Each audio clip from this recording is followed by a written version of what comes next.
Bonjour. Bonjour. Ça va? Ouais. En fait, on vient voir pour le rayon des gros arbres. C'est tout simple. En fait, vous continuez par la rue qui descend, là, qui sort du village. Vous allez passer à côté d'un grand bâtiment couvert en tôle, c'est la boulangerie. Et à partir de là, c'est le début de la boucle Gros Arbres. C'est une boucle qui fait moins de 5 km en 2 heures en marchant tranquillement. Vous y arrivez sans problème. Et vous auriez une carte aussi par hasard? Ouais, je vais vous chercher ça.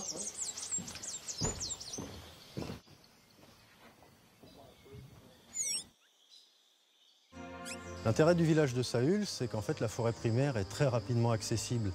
À 5 minutes du village, on rentre dans une belle forêt, sol sec, forêt de collines, et on trouve très rapidement des arbres remarquables. Et ils sont remarquables à plusieurs titres, bien souvent par leur dimension, leur hauteur, leur circonférence. On a souvent des émergents. Ils montent plus haut que les autres arbres, donc les plantes se servent comme support de ces arbres et l'utilisent pour monter au plus haut, pour attraper le plus de lumière possible. Ce qui caractérise cette forêt, on peut dire que c'est la diversité. Une forêt équatoriale possède plus de 200 essences différentes à l'hectare, alors que la plus riche des forêts européennes comptera 10 fois moins d'essences.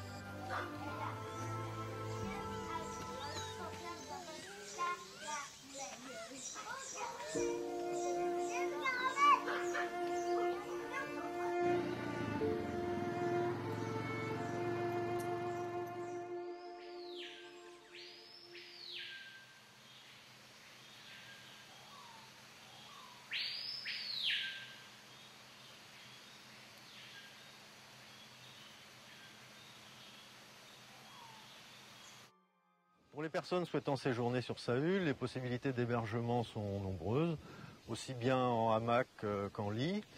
De plus, tous les hébergements ont une adresse internet qui permet aux personnes de réserver soit depuis Cayenne, voire même depuis la métropole. Les hébergements aussi offrent la possibilité de préparer soi-même ses repas par la mise à disposition d'ustensiles de cuisine et de gazinières. Mais on a aussi par ailleurs des restaurants qui permettent de réserver des repas pour le midi et pour le soir.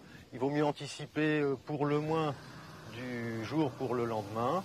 On trouve aussi une épicerie qui vend les produits de première nécessité, si on peut dire, qui permettent aux séjournants d'acheter soit des aliments pour leur pique-nique ou pour la préparation de leur repas.